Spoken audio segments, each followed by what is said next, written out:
Telugu digital media network లో political కేటగిరీలో number 1 కేవలం 72 గంటల్లో 1,50,00,000 వ్యూస్ పైగా పాపులర్ టీవీ నెట్వర్క్. 25% సామాజిక వర్గం ఏకైక కులం ఎదురంటే కాపులు.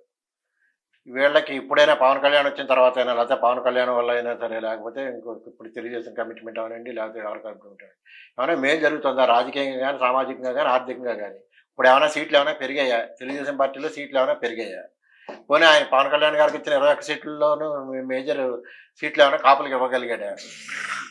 అది చెప్పండి. నా నిర్దిష్టమైనటువంటి అభిప్రాయం ఏంటంటే, దీని మీద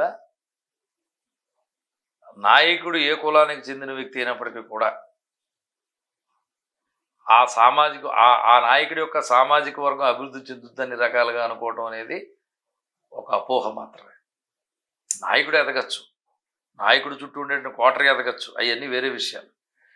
ఆ నాయకుడు ఒక పార్టీ నాయకుడు పలానా కులం, ఆ కులం నాయకుడు కనుక ఎదిగితే ఆ కులంలో అట్టడుగు చిట్ట చివరను కూర్చున్నవాడు కూడా దాని తాలూకు ఫలాలు అందుతాయనేది ఉత్తి బూతు. ఎవరి కాళ్ళ మీద వాళ్ళు నిలబడి, ఎవరి కాళ్ళ మీద వాళ్ళు ఎదగాల్సిందే. అన్ని కులాలకి వర్తిస్తుందండి. అన్ని కులాలకి. వినండి వినండి, నేను చెప్తాను అక్కడికి చెప్తాను.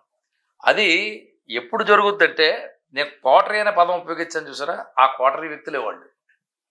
ఆ కోటరీ వ్యక్తులు 10 మంది ఎదిగిన తర్వాత వాడు కిందోడికి ఎవరికైనా చెయ్యందిస్తే ఆ కిందోడు ఎదగాలేమో తప్ప, లేకపోతే అది కూడా సెంట్రలైజ్డ్ యాక్టివిటీ అయిపోతుంది. మీరు ఎంతమంది రెడ్లు లేరండి ఈవేళ? డైలీ కలెక్షన్ పద్ధతులు చేసుకుని బతికే వాళ్ళు పెద్ద రెడ్లు ఉన్నారు, చిన్న చిన్న 10,000 ఇచ్చి 10 రూపాయలు వసూలు చేసుకునే చిన్న రెడ్లు ఉన్నారు.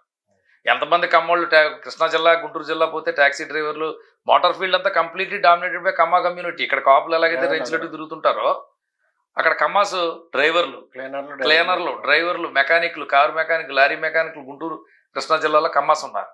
అందువల్ల ఒక సామాజిక వర్గం నాయకుడు కనుక పై స్థాయిలో ఉంటే ఆ సామాజిక వర్గం ఆర్థికంగా ఎదుగుద్దు అనేది పెద్ద అపప్రద. కాకపోతే పర్సంటేజ్ ఆఫ్ ఇది పెరగచ్చు.